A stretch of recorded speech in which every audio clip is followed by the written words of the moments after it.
This Week 11 NFL Picks edition of the Sports Gambling Podcast is presented by MyBookie.ag.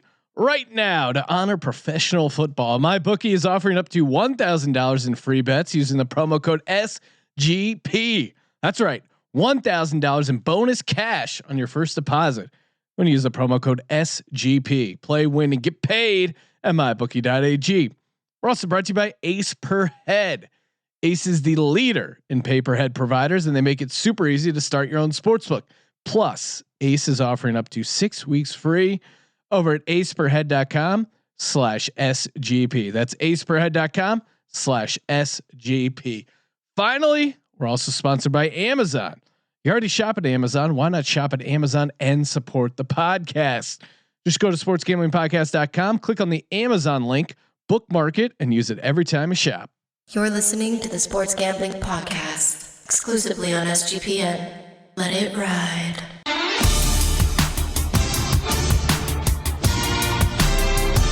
You like that? Long Cox. He's one of those guys who will get penetration. Over. It's a baby fucking wheel, man. San Diego Superchargers. Now go home and get your fucking shine box.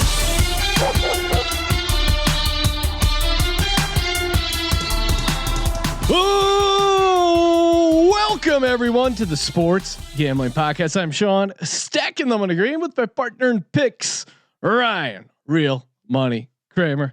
What's happening, Kramer dog? What's up, bro? Speaking of dogs, you are rocking the Michael Vick throwback Atlanta Falcons jersey. It's Hokie week, right? Okay. I don't know. What am I? The Giants are on a bye week. What am I supposed to do? Oh, the Giants are on a bye week, which means he can just hang out, work on his fumbling skills. Ryan, I'm guessing you were really tuned into that LSU Alabama game, seeing if one of those guys would be the future leader to the New York Giants, the future play caller. Are you out on Daniel Jones? I mean, coming off a 4 touchdown game. No, he's a rookie. Relax. Pat Shurmur, we've been there. We've gone down this road. I've expressed my extreme concern with his response to essentially saying he's built for losing. And he's how do you tolerate losing? I'm a loser. The fuck is that? What kind of answer is that? I'm built for this. You are Pat Shurmur. Pat Shurmur, 17-41 as a head coach, and maybe 17-42. Maybe this is when he gets hot. Maybe no one's believing in Pat Shurmur.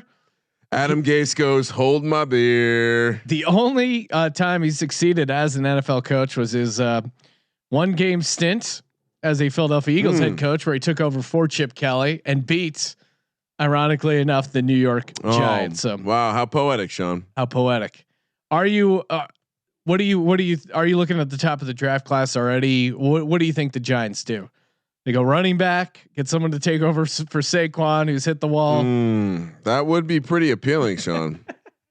We know there's a lot of value in the running back position at this point. I don't know. Have you looked at the 2020 mocks yet? No, it's not even really on my radar, honestly. I'm the same way. Oh, okay. Well, I didn't know. Giants are going to recover during the bye week. They're going to go on a run. No one believes in us. The Miami Dolphins, a team that's intentionally as an organization intentionally trying to lose.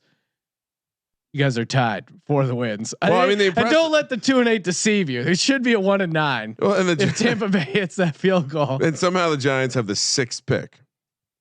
Yeah, that's insane. They're losing all those tiebreakers. They've lost everything, including the tiebreakers somehow. I guess at this point, I hope they take the tackle. Okay, it's gonna play it safe. There you go. That makes sense.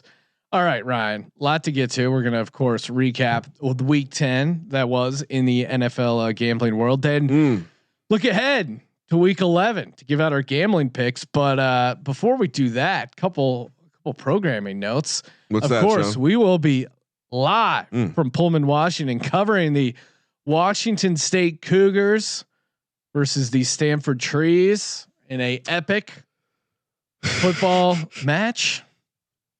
Are they not the Stanford trees? What are they, Ryan? The Cardinal, but the Okay. mascot is a tree. All right. It's a little confusing. Yeah. Come on. I mean, for those of us who didn't go to a private school, it's super fucking confusing. You have a fucking Christmas tree as your mascot all year round. Well, I mean, the Hokies, that's kind of a weird thing too. Oh, what a murdering war turkey. The idea I'm of a war sorry. turkey is completely made up. But again, if you're going to be in Pullman for the game, hit us up at Gambling Podcast or drop us an email, podcast at Sports Gambling Podcast. Love to hang out.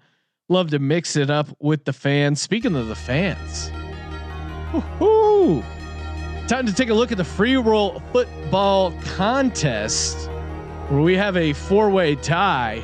Uh-oh. Shit, that means we're going to be giving out a lot of merch. Drop us a line, podcast at sportsgamblingpodcast.com. Up to $50 from the SGP merch store. 4-person tie. We have B. Clay Coates. Get Your Shine Box. Okay. D. Huffman 55 and J. Cathcart 95, all at 10 and 2. Very impressive. It seems like most of these guys, they pick Buffalo, Cleveland at the 3. So they got to push there. Kramer, let's take a quick look at the season long. Where will we be handing out $3,500 in cold hard cash? How's the leaderboard look, Kramer? Well, get your shine box right on the outside of the top 5, looking in. Now go home and get your fucking shine box. Tied there with Hammer Sport and Iron Chef Brad. In 5th place, Mikey CP 622. I'm sorry, tied in 4th with Eraser 101. We need better names, Sean. Yeah. In 3rd place, Nacho Libre 421. In 2nd place, I apologize, Sean. Tied for 1st place with D Huffman 55. Is Goody 15. He's been up there all year. All year. Dominating performance, Sean. Dominating performance. I did not have my best week.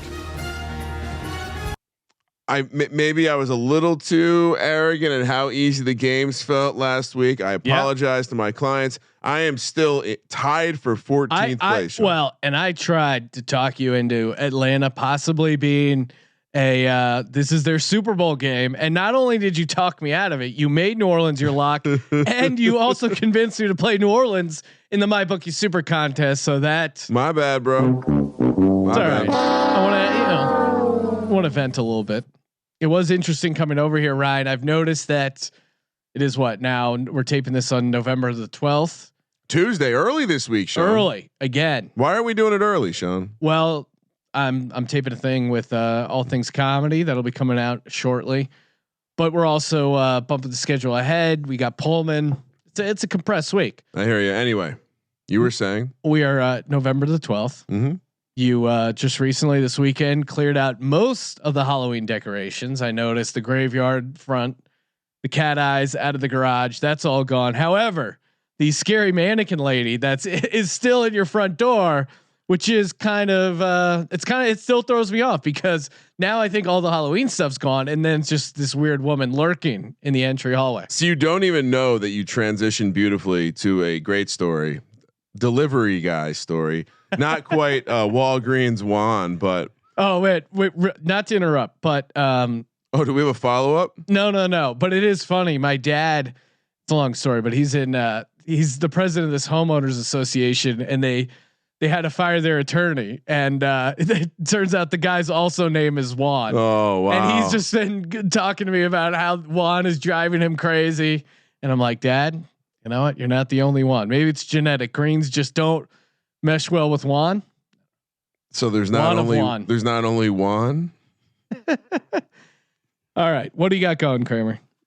So the other day I'm home alone, and I think the house is probably dimly lit. I'm watching a game or something, and it's dark outside. And out of nowhere, I hear this frantic banging on the door, and I figure it's one of the kids. Whatever. I ignore it. I hear it again, and so I go to answer the door, and it's a delivery guy. And he's like, "Sorry, bro, dude, that fucking mannequin thing is scary as shit."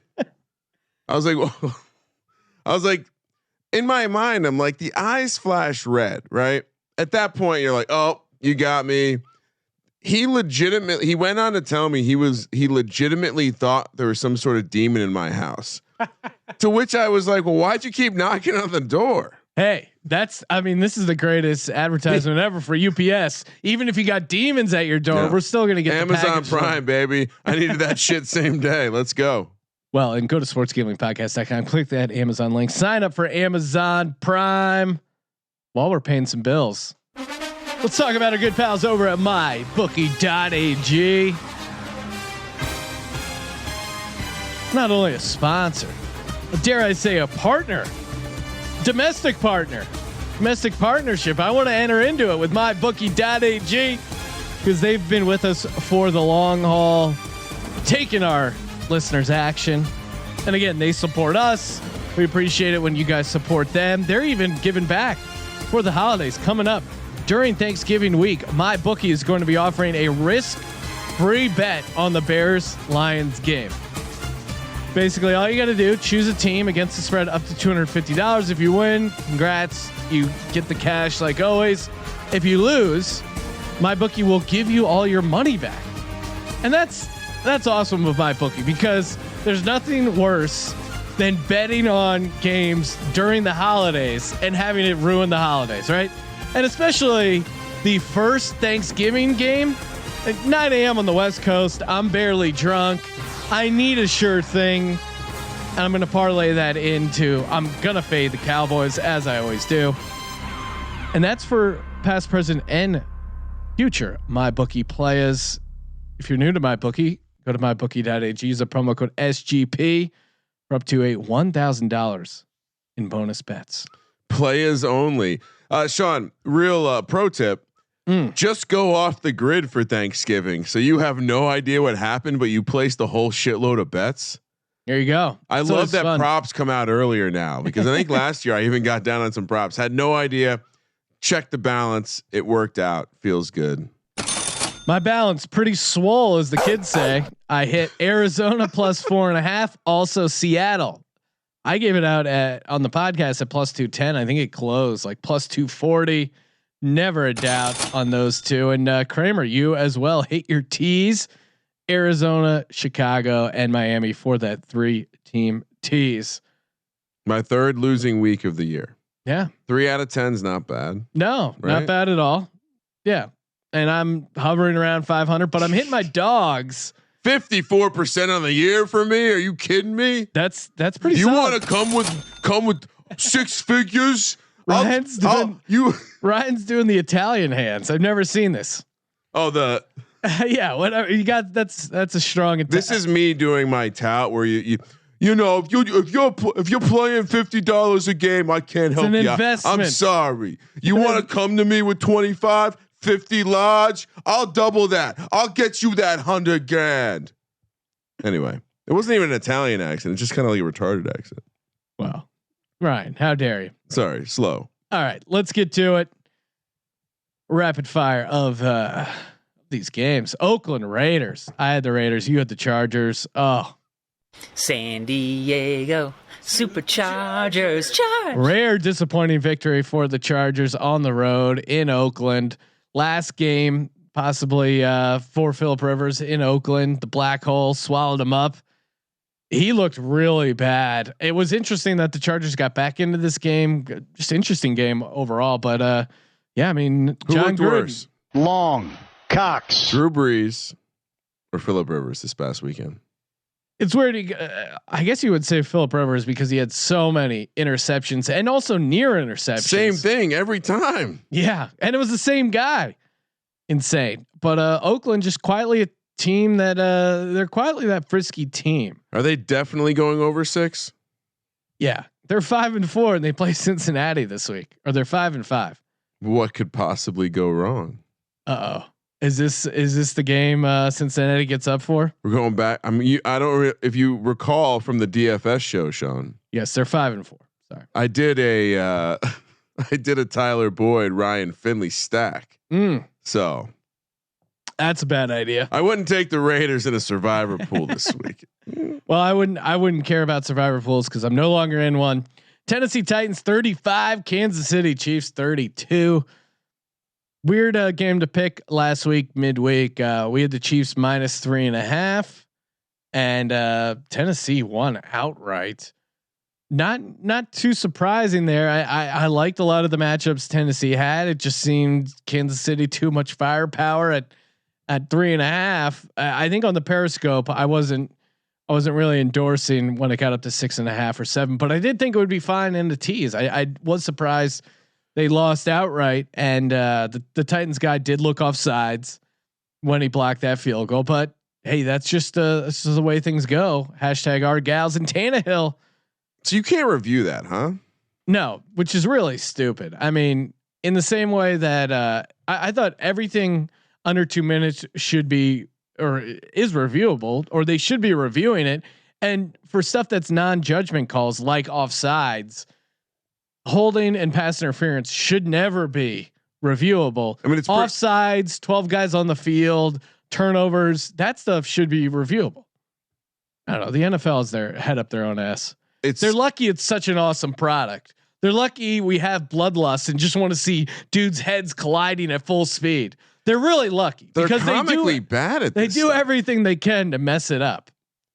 I mean, we discussed this last Sunday, but with the pass interference non-call that created the ability to review pass interference, would that have even been overturned? That is a hilarious idea because I don't know if it would be right now. They're not overturning shit. It's really stupid. Maybe I need to rewatch it, but in this game, Tennessee physical team, ability to run the ball with Derrick Henry. I had him in DFS, and that is a recipe to beat this Chiefs team, they're just so bad at defense. They're not going to do anything in the playoffs. I'm watching a highlight show and it's like, yeah, I know they lost, but look how great Patrick Mahomes looks. And it's like, yeah, they lost the fucking game though. Yeah. Really? The only highlight you're going to show me from this game is that jump pass he made. They lost the fucking game. Who's the defensive coordinator? Steve Spagnuolo. No, this is a hello Andy Reid moment. Oh wait, Andy Reid was really awesome in the beginning of the season, and then things start to slide downhill. Yeah, I don't know. He just can't maintain the diet. Mid-season, he falls apart. Buffalo 16, Cleveland 19. Ugly game. We picked it on the podcast at 2.5, so I lost because I had Buffalo. You had Cleveland. You won. I like that. However, a horrible game. And if you think Cleveland has it figured out after that game, you gotta be shitting me. Oh yeah, they look so bad. What was it? 9 plays on 1st and goal for the Browns, 0 yards. Not 0 points, but 0 yards. They did everything they could to throw this game away, and Buffalo let them do it. They missed a game time field goal, but now all of a sudden they're like interviewing Baker. It's like they found their magic. It's like, no, the Browns have plenty of time. Really bad. They have plenty of time now. Oh wait, they play on Thursday night. Well, at least they're going to be a dog this week. Oh shit. Stay tuned for that. Arizona 27, Tampa Bay 30. Arizona, of course, was my lock. They were catching 4.5. We were both on it. Relatively sweat-free cash because Arizona was kind of always in the game. Tampa Bay had their moments where they're kind of stretching it out, getting a little nervous. But I will say this about the Cliff Kingsbury experiment. I did like that fake punt he drew up. That thing looked really pretty, and he seems to just kind of be going for it. They clearly don't have the horses on defense, but they're scheming up enough to kind of move the ball with Kyler. They're getting Fitz involved. David Johnson, that guy. They need Edmonds back. They basically benched David Johnson, and I don't know. It's this weird thing where they can't say it was because he was hurt because they didn't put him on the injury report. But he looks like he's jogging in quicksand. He looks like me jogging for the presidential fitness challenge on the mile test. Like the guy he is slow. Something's wrong. Yeah. And again, I was anti David Johnson from the beginning, fantasy wise, and Tampa Bay, they tried to fuck this game up. They couldn't, and Arizona's defense was just so bad. I mean, Jameis did, turn the ball over a little bit, but I don't know, kind of 57 points, but there were a couple of fun big plays. I don't know. As far as a game to have your lock in, it was fun. I told you why I liked Tampa. and I still picked Arizona. Why was that? Because Jameis was going to give them opportunities because he was going to give them the fucking ball. Jameis continues to do that. They still get the win. Yeah. I mean, you can't take them as a favorite. Is Tampa dead? I think. I mean, I Is guess there a if team? Put it this way: if you're a playoff team, do you want to see the Tampa Bay Bucks week one, that wild card weekend? Yes. Because I mean, I guess not if they win 7 in a row to What's get into the record? playoffs. They're 3-6, so maybe they sneak in at 6-1. But not to pat ourselves on the back too much. But there are elements of this Tampa Bay team where it's just like if they had a couple less turnovers, a couple. They're in every game and they're turning the ball over 3 times a game. Yeah, I mean, like that Seattle game, they very easily could have won that. That Giants game at home, they very easily could have won that. Like, there's so many opportunities. This team easily could be 6-3, and all we're talking about is like a couple Jameis picks, but he just can't help himself with these turnovers. And their defense is so weird because the line is so good, and we'll get that pass rush at times. Bat balls down, get the sacks, but then the defensive backfield is so horrible. But I mean, the reasons we liked them was Bruce Arians and this offense certainly has come to fruition, and they've just been fantasy studs.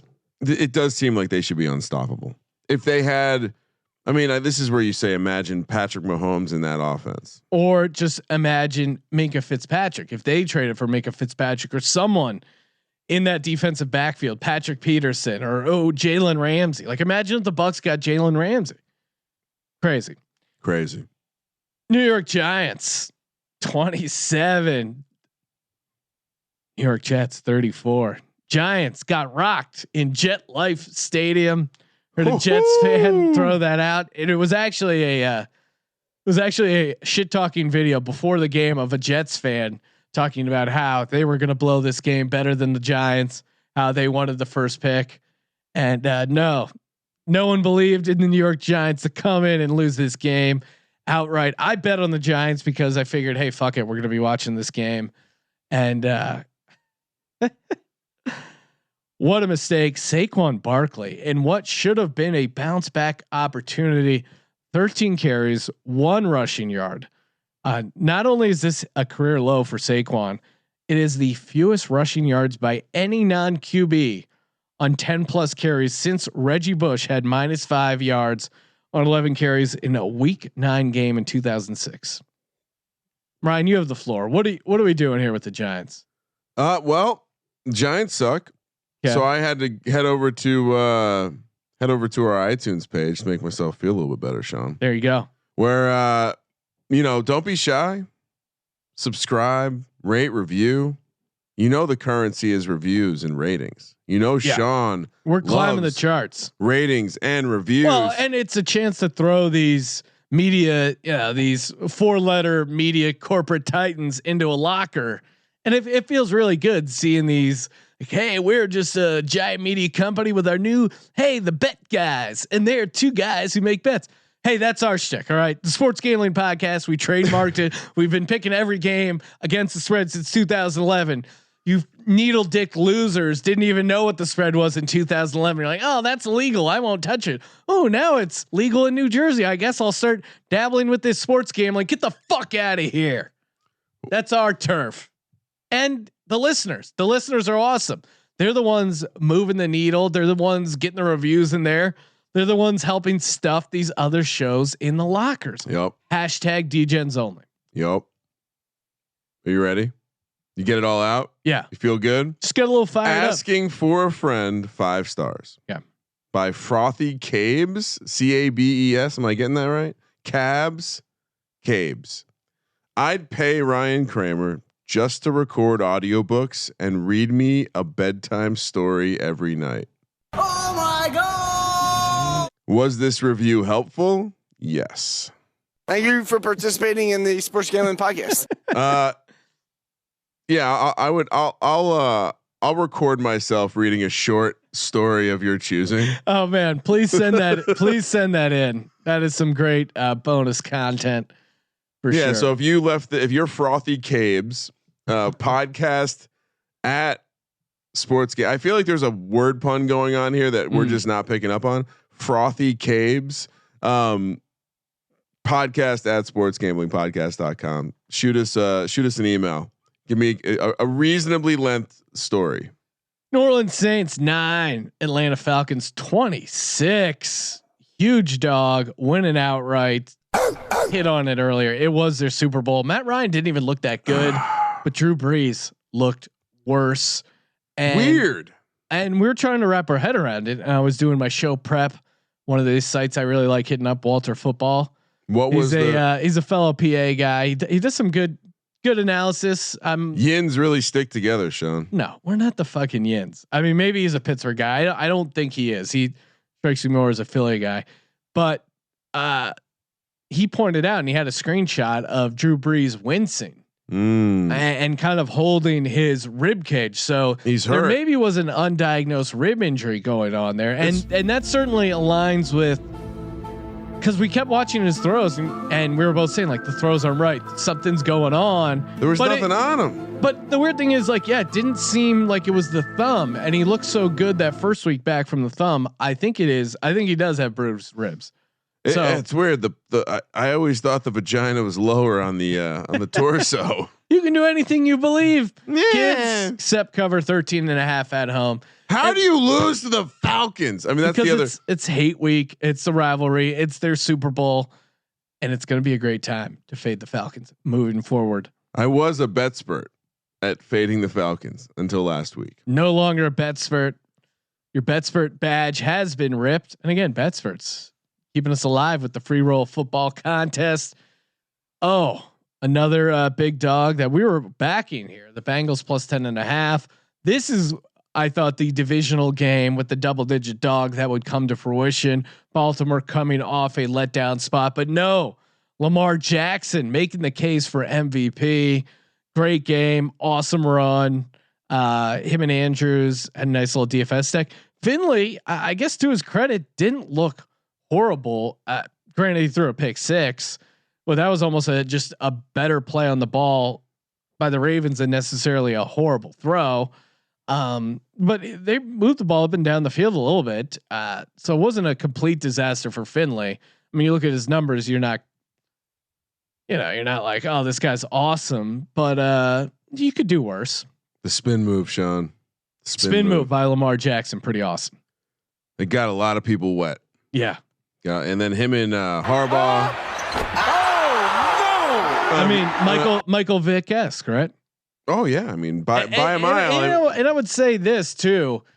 I don't know what their actual weight difference is or height is, but Lamar Jackson seems to be doing a much better job protecting himself and not taking shots he doesn't have to, or just shots in general. But he seems like he carries a much bigger frame than Vic. I mean, Vic, part of why he was so electric was he was like, he was 6 feet, but he was like a small framed guy, and that's why I was. Kind of why I was so excited to watch him. Little guy just dance around like that. But Lamar seems like more filled out. Long. Cox. But also just doing a better job at protecting himself. All right. So Michael Vick combine. He was 6 feet exactly, 210 pounds. Yeah. 29% BMI. Not a small guy. I mean, like I don't know if you know this, but we went to school at the same time. I bumped into him. He said, he thanked me, called me a Wody. Lamar Jackson is 6'3", 210. And I think he's only 210. Well, because he looks like to me like he's 230. And maybe he's put on some weight, but I mean not like fat, but he looks like he's filled out. There's no way he's the same. 6'2" and a quarter. Okay. 216 pounds. Yeah, I still think he's a little. That was at the combine. Maybe he's wearing the rib pads. What I would say though, I think we may have a new metric potentially, and that is, I don't think we have a single quarterback in the league who has a thicker neck than head. And he's got a pyramid going on, or he's we need to get someone to Photoshop those. What are those like statues on Easter Island? Lamar Jackson's head on these. You're right, because that's what it is, and that's why I'm thinking the dude is so thick. Because you're right, it's that neck. It just, it's like it's a trapezoid. Yeah. Dude, and he's got serious traps going on. Anyway, I noticed that, and it's like, man, this dude really looks like an alien.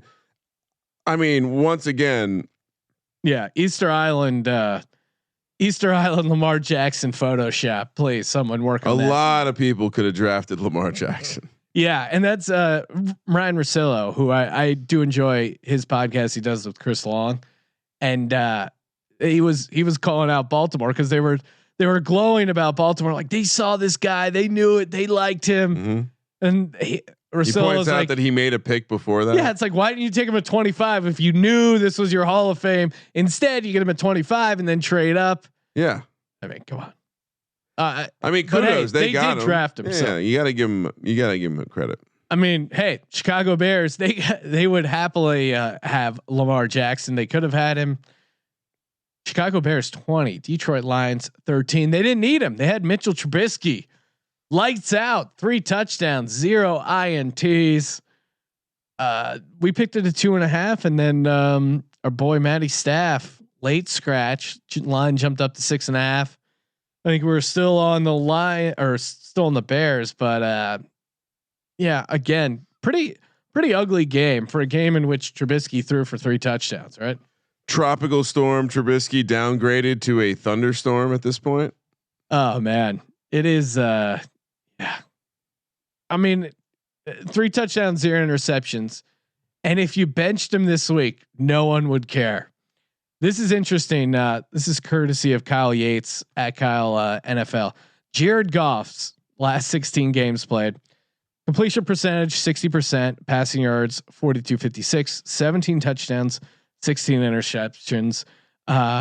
Mitch Trubisky 65% completion, 3,300 passing yards, 20 touchdowns, 9 interceptions. Both these guys just really kind of flatlining after being really good last year. Or I don't know. Again, I never thought Trubisky or Goff were good. I was always on the Goff sucks. We're entering the era of the system quarterback, Sean. Yeah. I think that's all we're seeing here. And real quick point on Lamar Jackson. Imagine a world, and you wouldn't believe this, if someone had missed the last 2.5 years of life. Josh Rosen was drafted ahead of Lamar Jackson. What the fuck? He's already sucking on his second team. In fairness, if Lamar Jackson had been on that Arizona team, I don't know. But and everyone wants to make excuses for Rosen. Oh, both these teams were horrible situations. You know who's not making excuses? You know who's not bitching and crying and just getting the job done? Baker? No. Ryan Fitzmagic. Oh yeah. Miami Dolphins 16, Indianapolis Colts 12. They won outright as a 10-point dog. I mean, we were all over this, and I'm pissed this didn't make it into my bookie super contest because the more I thought about it, the more. That up? Yeah, we should have been all over this, but it was weird because Miami was like a public dog at plus 10.5. Brian Hoyer could not be a 10-point favorite or 10.5 point favorite. It's crazy. The market was and maybe to some degree still are pricing Jacoby Brissett the same as Brian Hoyer because it's like, oh, they're both backup quarterbacks. Brissett is a legit starter. Brian Hoyer is like hanging on to the edge of the league. Ryan Fitzpatrick, he clocked in at 6'2" and 3/8, 232 with a 30% PMI. So let's see, what 4.8 40-yard dash. That's not bad. 17 miles an hour. Where do you go to school, Ryan? Well, of course he went to Harvard, John. He's a Harvard man. I'm on this site, NFL Combine Results.com. He received a grade of an F. Oh my God. 47. So there you go. Yeah, not much to say. Physical here. comp, Tony Romo. Indy just couldn't get it going offensively. I'll say this for Hoyer, that touchdown he threw to Ebron that got like ripped out of his hands. Crazy. And turned into an interception. I mean, that's more on Ebron than Hoyer. I'm sorry, I'm getting lost in the Fitzpatrick combine results, but He has massive hands, 10 3/4. To put that in perspective, long cocks. I don't know if you recall, but Josh Allen had pretty big hands, 10 1/8. Wow. Jared Goff, 9-inch hands. Just put all this in perspective. Sorry, really? I'm getting lost. You're getting lost. Fitzmagic has been rewarded. He will be the starter the rest of the season. Hell yeah. Why should he not be? Why is that even a question? That's news. I don't know. Carolina Panthers 16, Green Bay 24. The Panthers. You had Green Bay. Man, it literally came down to the last dive play with Christian McCaffrey. He extends that ball.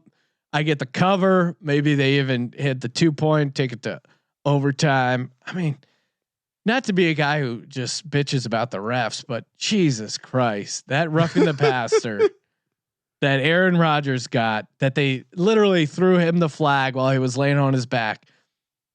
It was one of the worst calls. I mean, we saw a couple NFL, like that. The NFL really needs to get their shit together when it comes to officiating, and it needs to be the roughing the passer or what? I know. What am I to do? Take my business to the XFL? I have no leverage. We have no leverage. We're the crackheads complaining that the crack isn't pure enough, but they really need to do something. Stop stepping on the product, NFL. You don't need to throw baby powder on it. All right. We're still going to buy the crack. You're still going to get paid. Stop being greedy and messing up a good thing.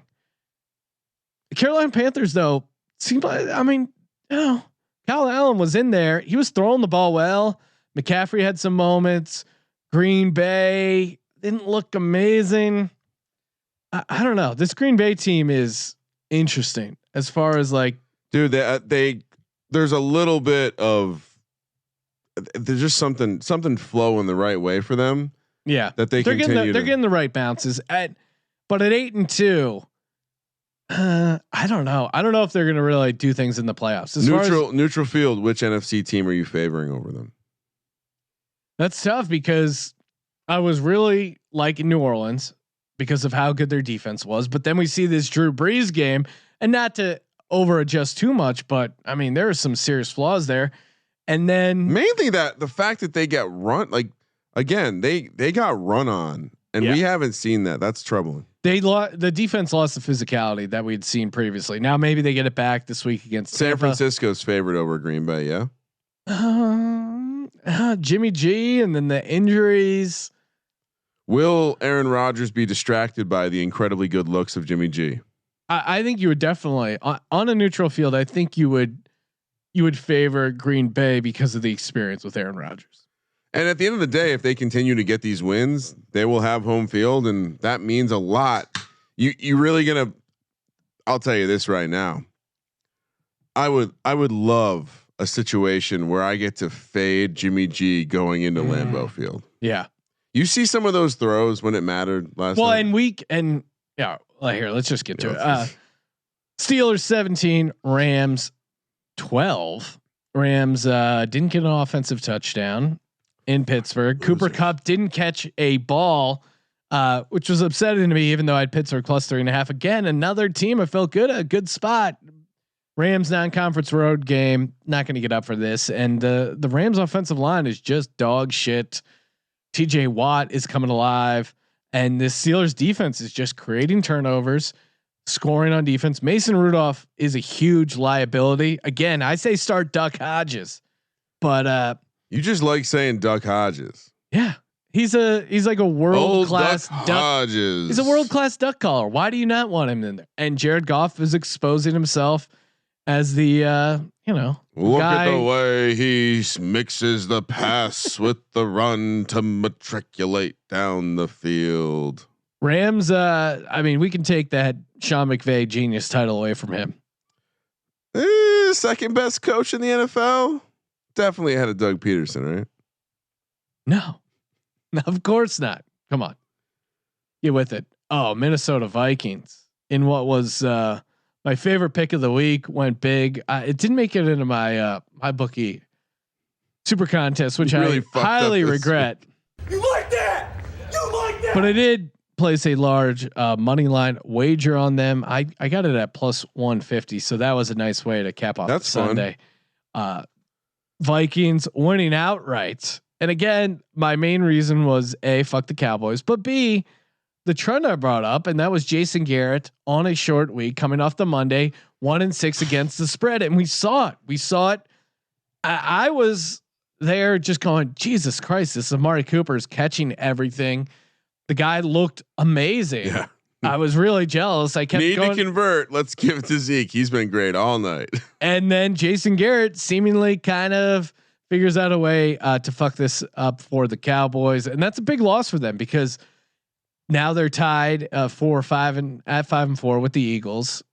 Granted, they go and play in Detroit, and the Eagles have a couple tough games, but then 5 relatively easier games.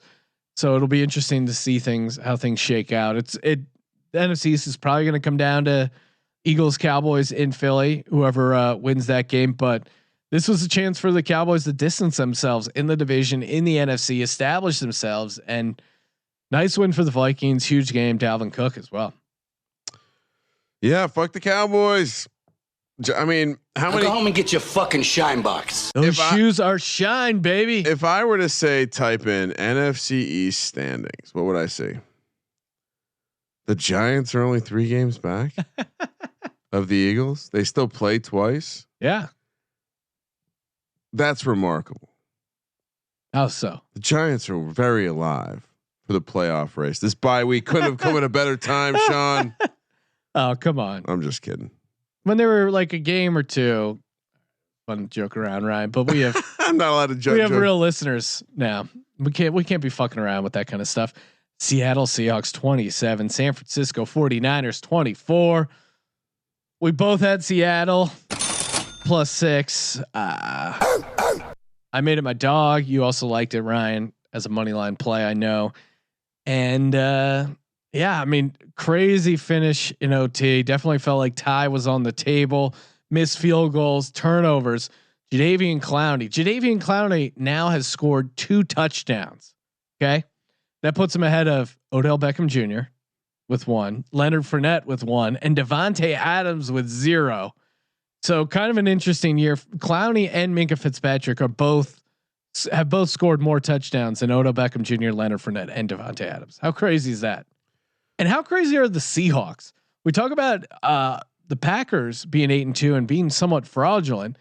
Shouldn't we be saying that about the Seahawks? The Seahawks are 8-2 with only a +15 point differential. Crazy, which is insane. But they passed the eye test for me. You know just why? do. Danger, because if they actually, their offense has been pretty solid. The defense is what's complete trash. But if Clowney starts playing like this, I know everyone's saying, "Hey, their schedule is getting way tougher." If you look at the Warren Sharp, like there's a lot of indicators to suggest that this team is going to lose some more games in the second half. But it's Pete Carroll. He has some form of weird magic. Russell Wilson's fully leaned into it. Yeah, and Russell got Wilson, the Jerry curl going. I mean, does that guy keep getting thicker and thicker?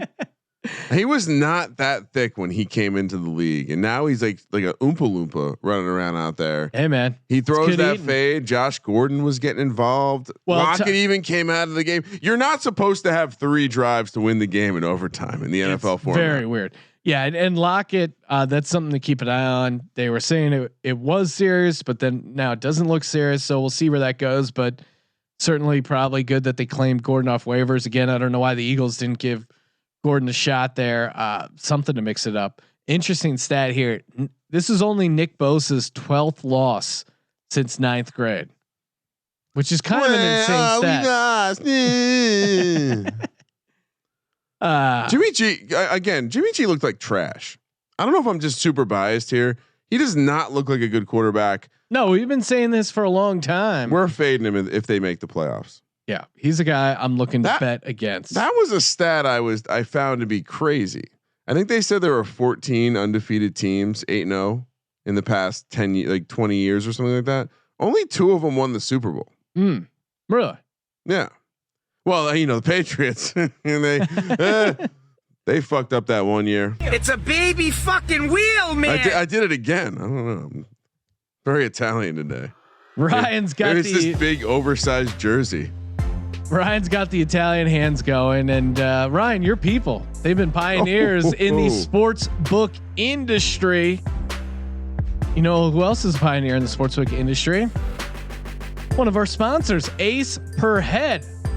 That's right, Ace Per Head, the leader when it comes to pay per head providers. I know what you're thinking. What is a pay per head provider? It's pretty simple. Basically, you're starting your own online sportsbook. You pay them per head, meaning per person you sign up, and you give them a little taste. You pay them, but they set you up. They put you in a position to succeed. What do they give you? First off, a professional betting site with all the lines updated to the second, wagers graded immediately. Plus, they got top-notch customer support to help you and your growing business. Some of the sharpest lines in the industry. Again, you don't know what the line should be between Eastern Michigan and Akron. Again, Eastern Michigan crushed, took care of that pretty easily. So shout out to our 1-0 start there in the College Football Picks podcast. #Maction. Maction. There's probably some stuff you don't know what to set the line at. Ace Per Head has you covered. Plus, again, in-game wagering, the latest fad. It's free base for us gamblers, right? Just spicing things up. Yep. And mobile, right? A lot of people, you're hanging out, you're watching the game, you don't have your laptop out, you're on the cell phone. So Ace has you covered there as well. And again, it's free, right? If you sign up today at aceperhead.com/SGP, get started right over at Ace. They're going to give you up to 6 weeks free. 6 weeks. I mean, it'll be bowl season, almost taking you to the Super Bowl.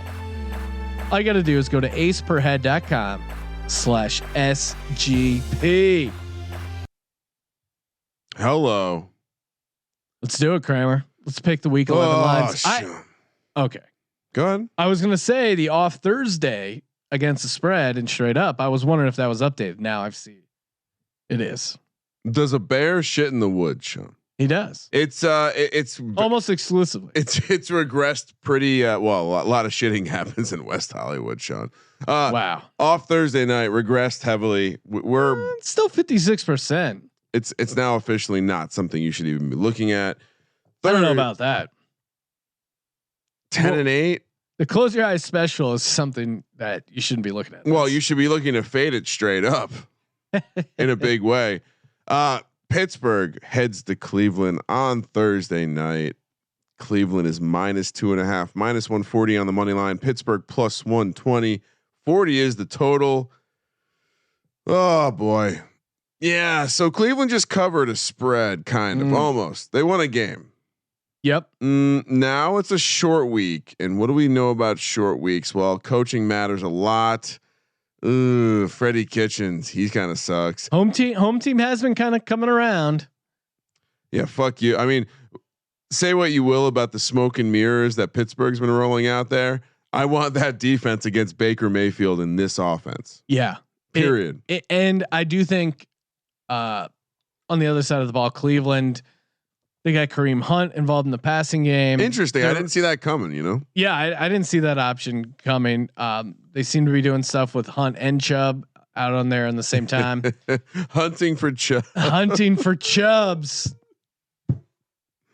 There you go, Ryan. Cox. Good Chubb hunting. I just, how can you not take the Steelers here? I get it. They've been at home for a bunch of these games, and they had the Chargers game, which is basically a home game. So maybe their price is a little inflated. And Cleveland, they figured it out. Mason Rudolph on the road, that's a liability. But the huge coaching advantage is just too much.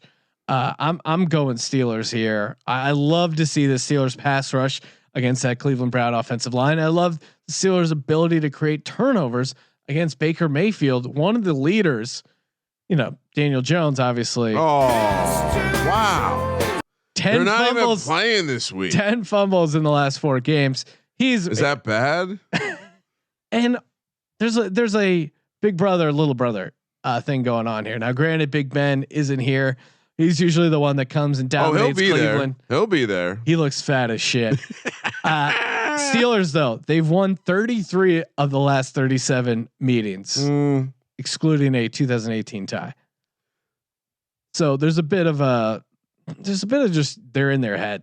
So I think the home team is kind of back as far as Thursday nights, but I'm going to make an exception here and fade the Cleveland Browns. Well, and the important thing to point out here is that smoke and mirrors may have turned into a real thing because this Pittsburgh defense is now legitimately something we need to respect. Minka Fitzpatrick, when he's on the field, is the QB rating's like 20. They've launched themselves all the way to the number 3 defense behind only New England and San Francisco. I think that's good enough. You highlighted all the points. Let's take Pittsburgh. Let's go to Sunday. Dallas heads to Detroit, where unfortunately, Sean, my bookie did not have a line when we are taping this. We plucked one from the ether. Dallas -3. I don't have a money line, but we can make one up here. We'll just say a -150 plus 130 money line, and 51.5 is the total. This is a tough one for me. I do want to fade the Cowboys. That is a disgusting act. Sorry, I mean, I thought you were gonna say. Is this line meaning Stafford? Yeah, why don't we just pick this as if Matt Stafford's gonna play, gonna suit up, gonna ball out. I'm taking Detroit +3 again. I hate the Cowboys. They just lost to Kirk Cousins in prime time. They got to be feeling horrible. Isn't the run defense of Detroit the concern here? The Cowboys, the Cowboys full on Jason Garretted, and they somehow fucked up the game plan last week. I think they're going to come back to that run. They have to attack the running. Look ahead spot for the Cowboys. Looking ahead to the Patriots. I think now. How would you describe? Look ahead. They need to win the game. How would you describe Matt Patricia as a coach? What would you describe his style as? I don't know, fat and gross, aka physical. And I think that's what the Cowboys struggle with. You've seen the teams that have beat the Cowboys, right? Are teams that have out physicaled them and they've pushed them around. McKissick, getting him involved in the passing game. Oh, look at you. They're gonna push him around. Again, you'll never hear me pick the Cowboys, so I'll take Detroit +3 here. And this is with Stafford playing. I don't think this line, if Stafford's playing, this is Detroit's laying points. I think this. No, what are you talking about? Everyone's on the Cowboys. No, I'm saying if Stafford, I think this line is as if Stafford's out, right? No, I think it'll be like 4.5. I mean, they were getting 6.5 points in Chicago. The look ahead here was 2.5. Okay, so maybe that. Oh, maybe you're right. Maybe that was with Stafford, but I don't know. I'll take Detroit +3. Did you see this? Matthew Stafford deactivation prompts NFL investigation into Detroit Lions handling of injury report. Yeah, because they're looking out for us, the gamblers. The one thing the NFL does right, they know where their bread's buttered. They know guys like me have Stafford in fantasy and forgot to swap him out. Some guy in the league office is getting pissed on like Brandon Lang and 2 for the money Central Park by some fat Puerto Rican guy. I'll look into it.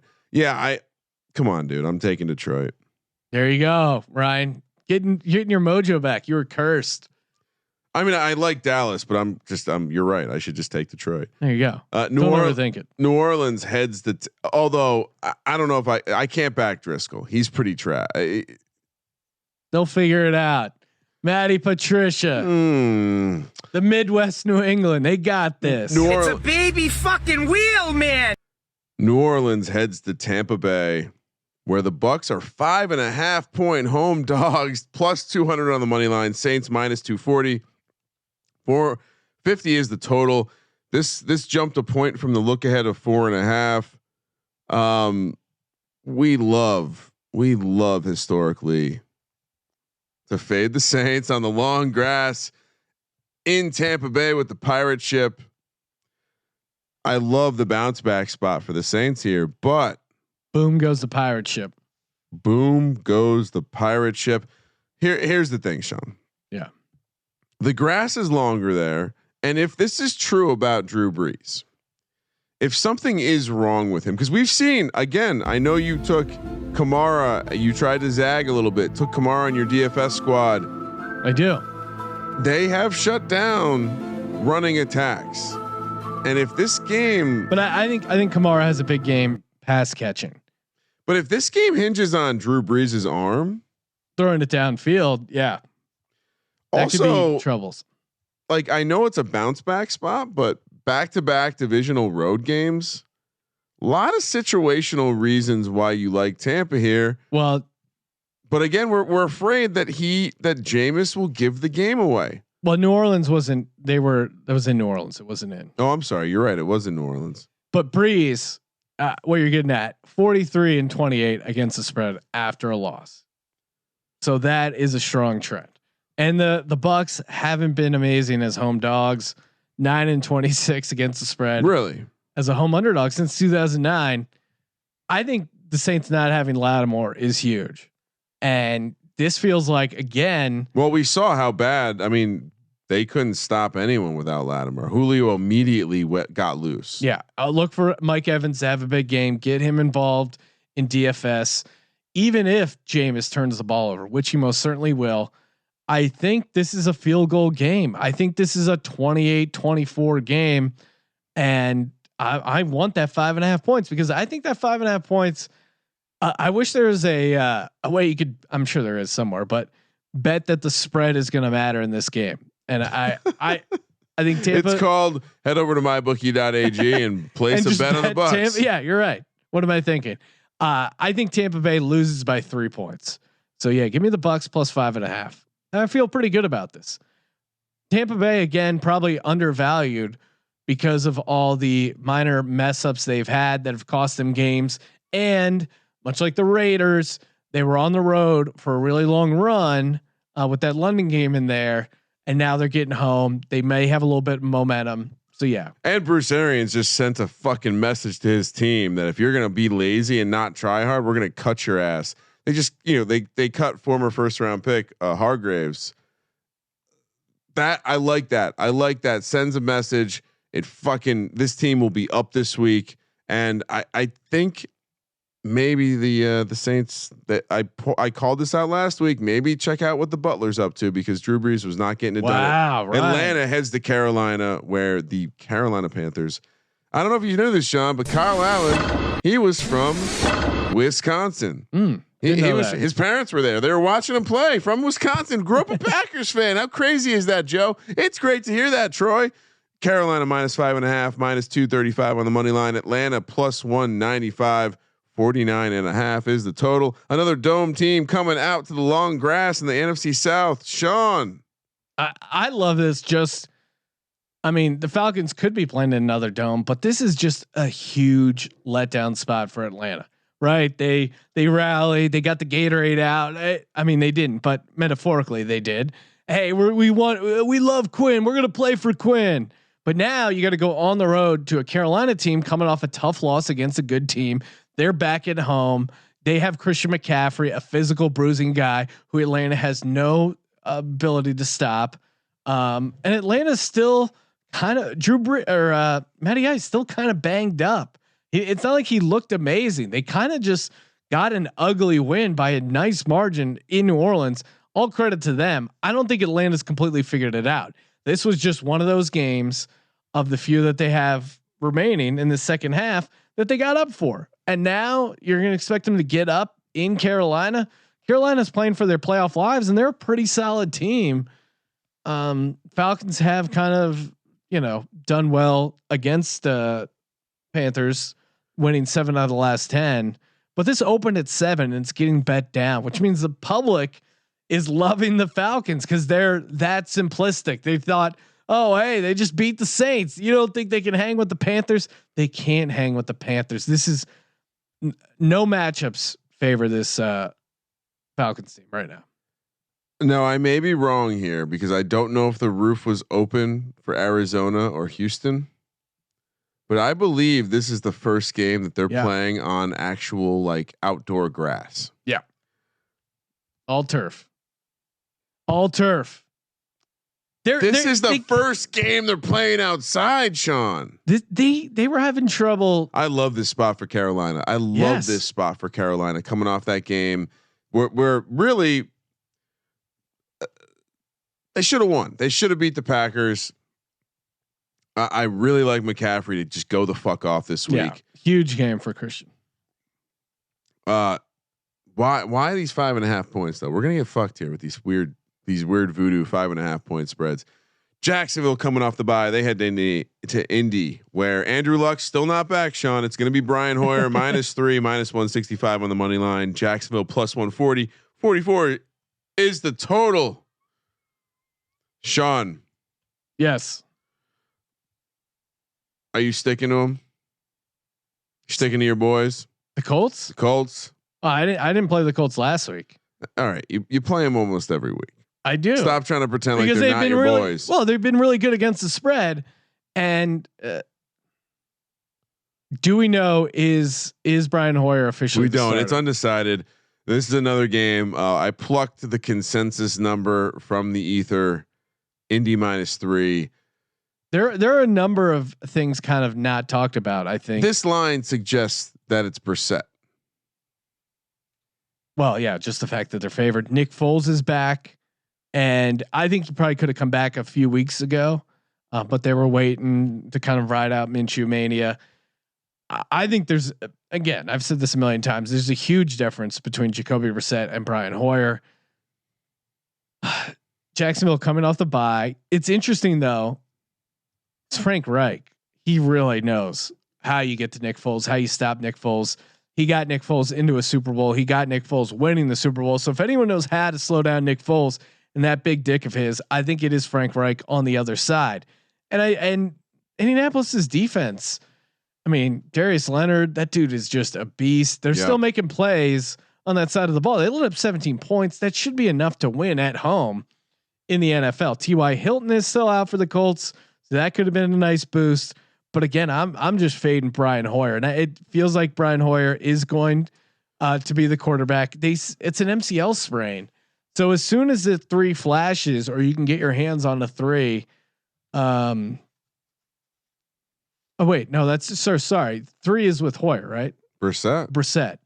Never mind. Then I would just wait until kickoff, because I don't think Brissett's playing, and I think he's going to play. Apparently, there's a lot of news that came out today that indicates that he maybe could have played last week, but he was. And finally, this is the reason I'm really not taking the Colts. Their kicker, Adam Vinatieri, dude, you just need to hang it up. You're 46. I mean, what do you want to do? There's no way you're gonna improve your legacy. Like if Tom Brady wins another Super Bowl, that's impressive. You're not going to do that. There's no like game-winning kick in the Super Bowl. The Colts will maybe get into the playoffs. You're just costing people money. You're ruining relationships. I mean, 21 of these last 33 games decided. Whose relationship is he ruining? Let's say you always bet on the Colts and they're fucking missing kick in Pittsburgh, and you come home and you're super pissed off about it, and it bleeds over to your relationship. You blame Adam Vinatieri. Hey, Ryan, breaking news. Colin Kaepernick having a workout Saturday for the entire National Football League. Stop it. Where is this happening? Oh, they're doing a big workout for Colin Kaepernick. All the teams are all the networks going to be there? All the teams and it's very weird. There's like a whole political thing going back and forth with like, what? Wait, we can only do it Saturday, and then the league's like, you can only do it Saturday, but it should be on a Tuesday. And I don't know. What I'm saying is the Colts should go down to Atlanta or wherever he is having the workout and see Colin Kaepernick. Can you hit some field goals? Because they need to find themselves a new kicker. I like that. Getting creative. We all want to see Colin Kaepernick back in the league because it had nothing to do with the fact that he sucked at quarterback. No, not at all. Right. He's a political prisoner. Hell, the political prisoner that lost his job to Blaine Gabbert. Like most political prisoners. Back to the game at hand. I do think the Colts defense at home matches up well against this Jacksonville offense. it's hard to play this without knowing it, because it's a bogus line. But I will say this: Jacksonville coming off the bye. If you had asked them, "Hey, you lose your starting quarterback for the first half of the year, and you're a game or two back," yeah, they come out. They come out.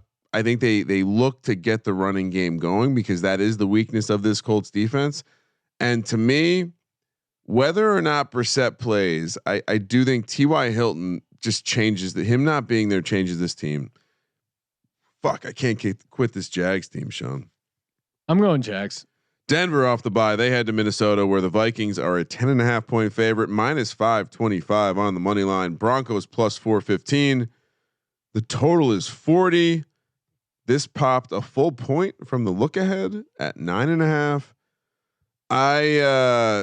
Across the key number. Golly. Wait a second. Breaking news, Sean. This is a 1 p.m. kick. We have nothing to be concerned about. I think Brandon Allen struggles mightily in the spaceship here. This is a big number though, right? Sway me off of just taking chalk. I've been on a lot of dogs so far, but my instincts tell me chalk here. And I think the defense just shuts it. You know what? Give me chalk. I think Brandon Allen has a horrible game. I even went as far to spend money on a defense this week in DraftKings because I like this matchup so much. Vikings absolutely roll here. Yeah, it's interesting because it's a non-conference road game for the Broncos, right? But they are coming off the bye. Denver's matchup. Denver's rush defense not horrible, so maybe they're able to slow down Dalvin Cook a little bit. Vikings that does worry me. The Vikings, Fangio. Yeah, Vikings. They do have the bye, and so again, Fangio has the experience, the knowledge. You know, coming from Chicago, he's played this Vikings team. He's played Kirk Cousins. Oh, shit. He knows how to slow down Kirk Cousins. You're telling me I should go contrarian, Sean? Vikings coming off a big statement win. Captain Kirk finally got that primetime monkey off his back. Uh-oh. Allen and Sutton, to me, it looked like they had a little decent mojo. I know our boy Christian Pina had Sutton in DFS. I think Philip Lindsay, he's a guy that can hang in Minnesota. I don't know if he's going to have a huge game, but I think he can hang. But Vikings, they're just, it's tough to go in to Minnesota and cover. Vikings are 31-13 against the spread at home since 2014. But it's crossed the key number of 10. Ooh. It's the NFL. 10's a big number. Don't overthink it, Sean. This is a 30. I'll make a prediction. 27-10. Vikings win. Not a bad prediction, Ryan. And so I'll put you down for Minnesota -10.5. Where's the public coming in on this? Because I think that might be my final. Well, you're going to love this Denver team then. 30% of the tickets. 60% of the money on your Denver Broncos. Yeah, give me the Denver Broncos with my fellow sharps. Yeah, just remember, this is a quarterback with not a ton of experience coming off a big home game. Hey, that's well, he's coming off a bye. Yes, but he looked frisky in a home spot. Yeah, and again, we've seen that where guy coming out of nowhere comes in, looks frisky, and then gets his clock cleaned, and that certainly is on the slate. I'm not going to probably get involved in this in any sort of real fashion. Well, I'm just saying, I'm not going to be like Sean. I'm going to. I was listening to the Gil. I'm not doing this to plug, but I was listening to the Gil Alexander podcast. Of course, he's one of that is a disgusting act. Ryan, come on. We're gonna go around the horn and we're gonna talk Thursday night game. This could be one of your best bets. This could be a game you pass. You know, whatever you want. It's like, what the fuck? What is the point? Yeah. What is the point? It'd be like, if you're a contestant on a game show, are you allowed to pass? No, it's not interesting. I get it. Like we're not betting on every game, but make a pick. Yeah.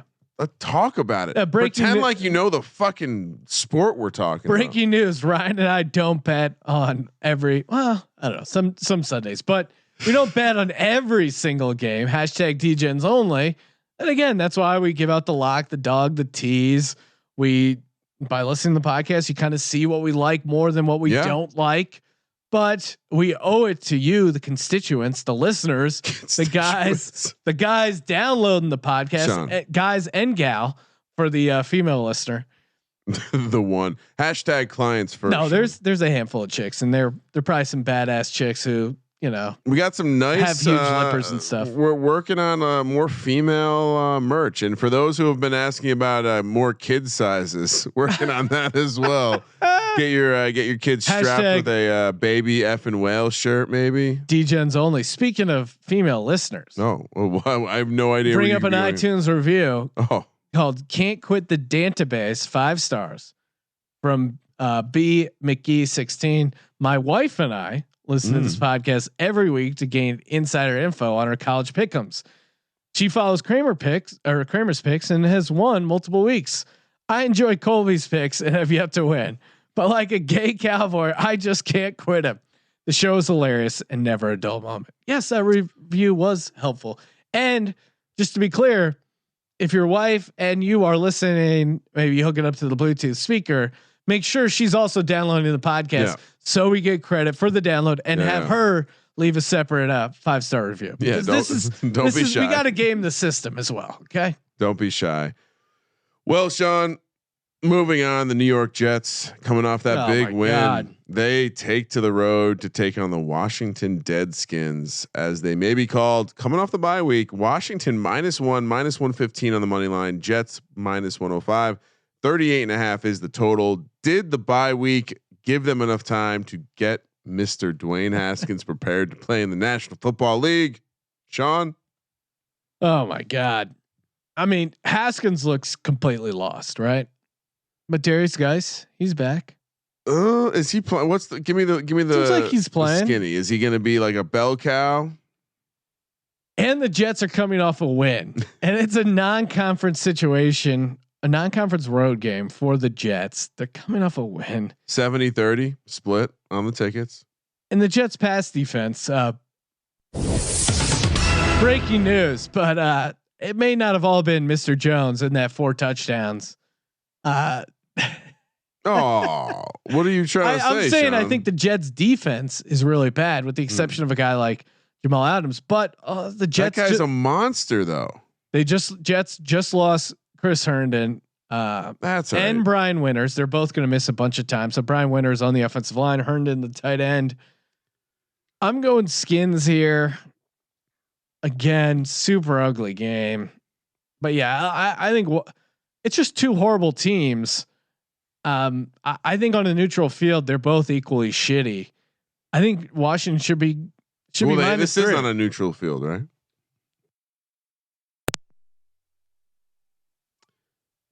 This is on a neutral field. What is that? Oh, I'm FedEx Field. You been there? Field. There's no emotion in that building. There's no juice. Are you kidding me? I'll take the Skins -1. I'm just not going to bet on the Jets this year. Yeah, I think the big thing is you want to fade a team who just like quadrupled their total offensive touchdown output in one game. Yeah. Right. So and Washington's defense has had moments where they've not looked horrible, and I really like Washington's defensive line going up against this Jets offensive line that's just banged up. Yeah, this is a gross spot all around. I don't love taking the Skins as a favorite in any situation, but I think you highlighted why the Jets are a good fade option this week. Moving on, Buffalo heads to Miami, where once again we're just gonna flat out disrespect Ryan Fitzmagic. 6-point home dog plus 210 on the money line. Buffalo -6, -250 plus or 41 is the total. Oh boy. So yeah, remember remember when the Bills were like 6-1? Everyone's like, oh, look at the Bills. They're so great. They're going to make the play. They're not making the playoffs. Bold prediction. The Bills are not making the playoffs. You know why, Sean? The K metric. It's a very limiting factor. Why else? Ryan Fitzmagic. He's not done. This Dolphins team is quietly 5-4 against the spread. Despite only winning 2 games. But even crazier, they've covered 5 in a row. Yeah. And at some point, are they adjusting the line enough? Not enough. But yeah, covered 5 in a row, 2 straight up wins in a row. How are you not? Who's laying the points with Josh Allen? Yeah, Back-to-back road games. but the Dolphins, Cleveland all the way down to Miami. Dolphins are really bad, but I think you gotta. The Bills are 4-12 straight up in their last 16 road games versus teams with losing records. What a horrible trend for the Buffalo Bills. Fitzmagic revenge game. Former Buffalo Bill. He's played a lot of teams. I'm sure he's not keeping track. Sean McDermott, though, I think that could be the difference. Sean McDermott and this desperate Buffalo team, but they still have trouble putting up points. What the fuck is going on? 70% of people are laying 6 points. Yeah, I mean, if the public the is backing the Bills, I got to stick with the Dolphins. It's interesting. You know what the temperature is going to be? 80 degrees. Oh, that's not going to sit well with the Buffalonians. Frank Gore is going home, so I don't know. Maybe that swings at a half point. Houston coming off the bye. They head to Baltimore, and where the Ravens are -4, -210 on the money line, +175 for the Texans. 49.5 is the total. God damn it. I love Deshaun Watson. I love watching Deshaun Watson, but whenever I see the spreads, I'm just like, Jesus. This Baltimore team, like why? I'm either going to bet on Baltimore or I'm going to look the other way at this point. Wait, what do you mean? Oh, you mean like, I'm not gonna? I don't want to bet it, but I also don't want to bet against Deshaun Watson. Yeah, Sean, I'm going to use my pass. You can't use it. You got to pick a team. This is a tough game. And again, Houston coming off that bye, and Deshaun Watson just a guy who doesn't lose. He's just a baller. But I think the difference we've seen lately is the Baltimore defense is kind of finding themselves a little bit. And Earl Thomas, he's still good. Yeah, and I wanted to fade Baltimore early. I thought they were a little overrated. I thought the defense wasn't as good as we had thought, and they were kind of living off their reputation. But they've kind of found themselves as a defense late. And again, Lamar Jackson. I just think, all things being equal, you just go with the home team here. And coaching advantage. Harbaugh is a better coach than Bill O'Brien. Also, down. Deshaun Watson is not an alien. Like this Lamar Jackson cat's a fucking alien. Well, Deshaun Watson 6'2", you said that about 221. Saquon Barkley. So don't put the alien jinx on Lamar Jackson. Relax. Saquon's a gold jacket player, just like Lamar Jackson. Sean. Yeah, we're laying these points because the point I haven't gotten to yet is Bill O'Brien. He's not a guy you want extra time to prepare, right? He's somehow the fact that this team. This is a little bit to me like the incompetence around the offense in Seattle. They try to run the ball. They hand the ball to these fucking running backs who keep fumbling. Then they let Russell Wilson go, and what happens? They win the game. I think we're seeing a very similar thing with Deshaun Watson just overcoming Bill O'Brien's incompetence. Arizona moving, Sean, to the afternoon kicks. 4:05, 1:05 local time out here in Los Angeles. Arizona heads to San Francisco, coming off that Monday night game where the Fighting Jimmy G's are laying 11.5. -650 on the money line. Arizona +475. 45.5 is the total. Sean, this look ahead was 14. Yeah. That's a big adjustment. Yeah. And the 49ers are super banged up. Looks like they're going to be missing 6 starters. I mean, you're talking Emmanuel Sanders, you're talking Robbie Gould, you're talking the left tackle, your right tackle, you're talking Kittle, a lot of key guys. But I think this is a bit of an overreaction. I mean, Seattle came in perfect scenario. Russ in prime time. My initial instinct was to take the Cardinals, right? Because just kind of hating the 49ers. But now that the 49ers lost at home, I think they're going to kind of bounce back. And are you at all concerned that Jimmy G just sucks? Did you see that stat? He had only thrown a couple passes trailing. Like he faced some adversity, and I'll be honest, while he did drive them down once to tie the game, he didn't look like he was cutting it under the gun. I still got the Niners in the fade come playoff time bucket. Yeah. All of that being said, you didn't point out the last thing, which is Arizona just played San Francisco. Yes. 2 weeks ago. Kyler slid in the back door. He did. That was in Arizona. Yeah, that was and on a Thursday night. That spread's almost the same, but we're in San Francisco. Doesn't that seem weird to you? Again, the look at was 14. Yeah. How's the defense health wise? I think they're healthy. I think most of the guys they're missing are on the offensive side of the ball, special teams. I think San Francisco's defense, where you're going here, is going to send a statement to mini me over there, Kyler Murray. I just think he's going to struggle. I think the second time this defense sees him, they're going to know what they're going to try and do. He's not in a dome. You're at that, whatever you call that, Levi Stadium. It's not like playing in a dome. And I think that really makes a difference for the Cards and the type of offense they run. So give me the 49ers laying 11.5. Yeah. And I think the big part of this is just the fact that this defense, this San Francisco defense, they should be able to shut it down. I don't love. I'm laying both of the big chalk this week. Give me San Francisco laying the points as well, Sean. Have we agreed? We've agreed on almost everything. Same in college. What's going on this week? New England heads to Philadelphia, where both teams are coming off the bye. New England is -4 on the road, -195. Philadelphia +160. 44.5 is the total. Go, Sean. Tell me why. I was gonna let you lead, Ryan. Why do you want to back the baby whales here? It's a baby fucking wheel, man. Well, I think there's a massive coaching disadvantage for the Patriots, because the last time, Ryan, revenge spot, the New England Patriots had an extra week to prepare. Super Bowl 52. Yeah, Nick Foles isn't there. Man by the name of Carson Wentz is there.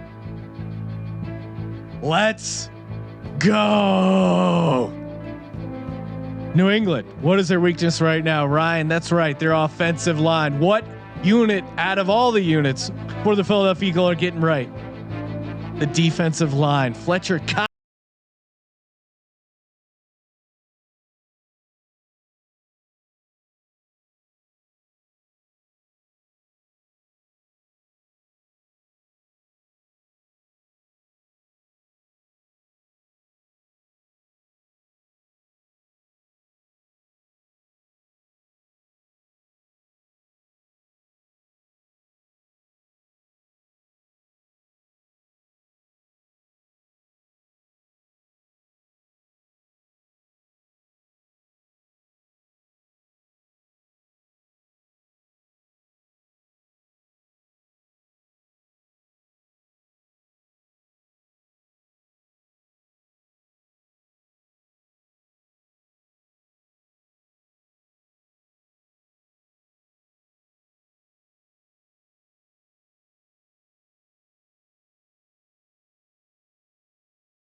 Yeah.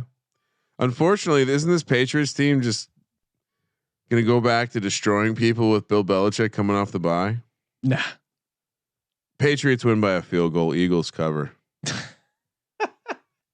I'm negging you right now, Sean. All right. So I'm putting you down for New England -4. No. Come on, you want to do I'm taking the Eagles +4. All right. Just saying, if there's only a place I could go and bet that the spread's going to come into play here.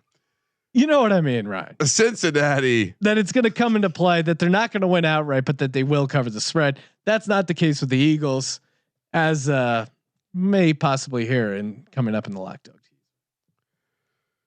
All right. Cincinnati coming off the thumping at the hands of Lamar Jackson and the Baltimore Ravens. Sean, they're a close your eyes special. Close your eyes special, not doing great this year. 4-6-1 against the spread. 1-10 straight up. Whew. 1-10. They are now catching 10 points against the well-rested Oakland Raiders coming off Thursday night. Big win though for them. Big win for the Raiders. -500 on the money line. Cincinnati plus 385. 48.5 is the total. This this doesn't need to be a late game, so then we're forced to watch. Just make people in Oakland wake up early. Like we don't need this. We don't need this on a TV. Who's watch? I mean, I guess I'm watching it for my DFS stack, but we will be hanging out in a sports bar in Spokane, right. Washington. Forgot we were going there. And we will. I'm sure we'll be watching this because it'll be one of the 3 games on. And yeah, I mean, I'm going to be really focused on New England, Philly because these other games aren't as appealing. But Oakland coming off the long rest, so again, that's intriguing. And what else do we got going on that I like about Oakland? Well, Bengals, no motivation for this game. They had their Super Bowl against the Ravens. They totally messed that up. I hit on it in the DFS podcast. I think that tight end, Waller and Josh Jacobs, they're just going to be able to put up points against this Cincinnati defense that's completely lost. I mean, Finley didn't look horrible, and they got Joe Mixon involved, so maybe he's like a deep fantasy play. But I just don't see the Bengals putting up any points. And the Raiders at home, man, they got a little mojo going. I mean, they really do. As much as we were just going to shit on John Gruden, Long Cox. They've really kind of put it together. So yeah, give me the Raiders minus the big number. 75% of the tickets. Yeah. 43% of the money on the Oakland Raiders. Yeah, I mean, it's as public as public. Are we getting cute? I don't think so. I think we'd get cute by talking ourselves into the Bengals again, and maybe give me the Cincinnati Bengals. Nice. Yeah, dude. I'm not laying 10 points with the Oakland Raiders. That's fair, but I do think yes. I think the type of offense that the Raiders run is a particularly bad matchup for the Bengals. Are there good matchups for the Bengals? No, and that's why I like Oakland minus 10. You know what? Yeah, let's do it. Let's fade the close your eyes special this week, Sean. All right, so you're back on Oakland. Yeah, I'll take Oakland. I mainly just because Cincinnati was really bad last week. I just worry. Aren't we? You know what? Teams are bad this year. Football Outsiders, strangely, they like they think this spread should be 16. So we'll see if Oakland can get it done. Gruden, I'm sure he's very focused on the off season, on the off week. Sean, the Chicago Bears, they head to Los Angeles to take on the tropical storm. Trubisky finally meets Jared Goff. Sucks Island. The Rams laying 6.5 points, -3. Board up the windows. 300 on the money line. Bears plus 250. 41.5 is the total. This look ahead was 7.5. It's now 6.5. Would have liked to get that extra half point in value, but I'm still on the Chicago Bears here, and it's just a matchup situation, right? The Rams offensive line is horrible. And the Bears defense isn't what it once was, but Khalil Mack against this Rams offensive line. Yes, please. Oh, interesting. And the Rams are just struggling to move the ball, period. And they're turning the ball over. They're completely out of sync. Todd Gurley is a shell of himself. Cooper Kupp had 0 catches. I don't feel great taking Mitch Trubisky on the road, but I think the Bears fans will travel out for this. Can I help you? The Rams fans have completely given up on the team. Can I help you with why you shouldn't be backing Tropical Storm Trubisky on the road? What's that? You're getting cute. How am I getting cute? Jared Goff always sucks on the road. Yeah, he's bad home road. The Rams laid an egg against a tough defense, but he's tough spot. He sucked at home quietly as well. I mean, that Tampa Bay game, he looked pretty horrible. That game against the 49ers, he looked pretty horrible. This Rams offensive line is not blocking anyone. And I'm not backing a team laying 6.5 points with an offensive line that's this bad. I'm going to lay the points with the Rams. I hear you. I hear all those points. It's going to feel like Soldier Field in there. I'm itching to switch this pick back to Cincy too from Oakland. All right, Sean, let's head down to Mexico. Monday Night Football. I think they tried to do this last year and something horrible happened. Couldn't figure out the field. Yeah, the field was hot garbage, so they moved it. This year, the Chargers, they head down in long rest to take on the Kansas City Chiefs. And don't worry, Patrick Mahomes is healthy, even though they lost the game. Chiefs -4, -205 on the money line. Chargers +170. 52 is the total. I have no idea how to handicap this fucking game. I do. I mean, did you take the Chiefs? I think. Oh, no, you don't, Ryan. No, you don't. Take the Los Angeles Chargers. There'll probably be more Chargers fans here than if they played the game in Los Angeles. Ryan, what do we love handicapping on this program? That is secretly high elevation cities. Mexico City. Elevation, Ryan, guess. I'm gonna guess it's in the 7,000 range. 7,382. That's a whopping 1,500 feet higher than Denver, Colorado. And what does that mean? Well, who does it favor rather, right? Offenses or people with perhaps extra rest, like the Los Angeles Chargers. They're coming off a Thursday night rest, right? They're playing the previous Thursday night game again, like that rest off the Thursday night trend. Kansas City, meanwhile, got their ass kicked in Tennessee. That's kind of a nightmare travel schedule. Los Angeles, much easier trip. And I think we saw the formula to beat the Kansas City Chiefs, and that's with a very consistent running and physical running. And I think the Chargers have that with Melvin Gordon and with Austin Eckler. And again, the Chargers are decent off of a loss. I think they're going to take the ball out of Philip Rivers' hands, pound the rock, keep Mahomes off the field, and hang in this game and maybe win outright. Did you do all of that? Did you do all of that without even mentioning where the Chargers are practicing this week? Do you know, Sean? I can help you. Mexico. I'm here. Well, they're in Colorado Spring, Sean. Love it. 6,000 feet. They're over at the Air Force Academy. They also love America. Veterans I mean, Week. That is I think the elevation alone is going to make a difference in that game. Yeah, I'm not taking the Chiefs. I love the Anthony Lynn appearing to be smart, practicing at altitude. I do think it matters. Though. But what is the okay? Just look at it this way.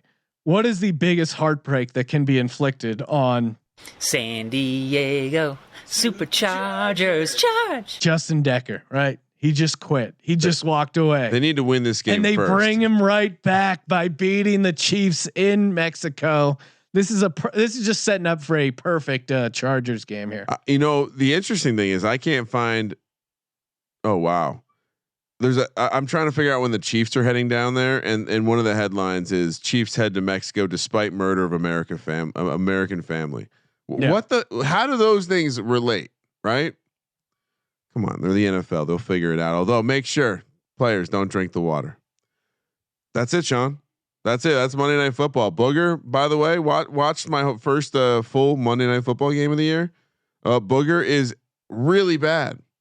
All of this chatter is just dead on. I don't. What are they doing? Testator is not good either. He's going to be playing tight end for the Cowboys next year, Ryan. Tight end for the Cowboys. All right. Look out. All right. What do we do now, Sean? What do we do now? We go to bed. Yep, we go to bed. But before we do, happy birthday. The Lock Dog Tease presented by MyBookie.ag. Use the promo code SGP to play and win and get paid. I'll kick things off. Ooh, all right. For my lock, give me the Carolina Panthers. Oh, so easy. So easy. For my dog. Going back, you're stealing my bets for tease. Happy birthday. The Philadelphia Eagles. I always do well when I'm watching the game outside of Philly or Los Angeles and the Eagles. And just a little sidebar. Similar situation. I watched the game in Flagstaff. Okay. Eagles were +160 dogs at home against the Steelers. Breakout game for Carson Wentz. I think he is a big game. I think actually Zach Ertz, Jordan Howard. Look for those two guys. And I've had to adjust my DFS lineup because It doesn't look like Emmanuel Sanders. If he goes, he's not going to be 100%. So stay tuned on social media. I will reveal it at the end of the week. For my tease, give me Oakland down to 4 points. That's easy. Give me the Steelers up to 8.5, and give me the 49ers down to 5.5. Lock. Give me the Vikings in the spaceship against Brandon Allen. Crazy, Ryan. Dog. Is it 10.5 or no?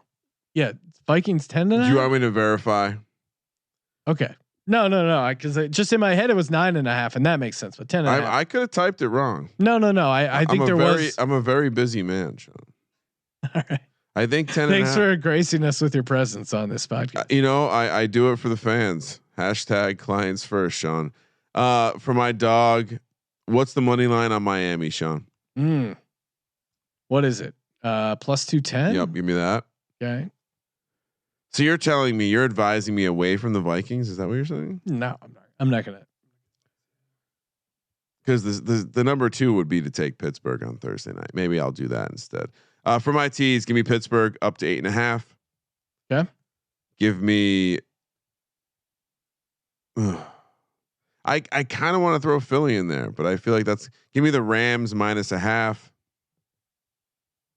and give me the Panthers +0.5. Panthers +0.5. Solid tease opportunity. Again, if you're going to be in Pullman, Washington this weekend coming up, hit us up. But more importantly, let's destroy these shitty sports media networks together. You guys doing your parts by rating, reviewing, and sharing on iTunes. It's simple, it's easy, it's free. It's really not that hard. And we will do our parts by keep cranking out the free content all over sportsgamblingpodcast.com. Picks, posts, podcasts. We got it all. Thank you as always for tuning into the show. And for the Sports Gambling Podcast, I'm Sean, stacking the money green, and he is Ryan. Go Vikings. Kramer, let it ride.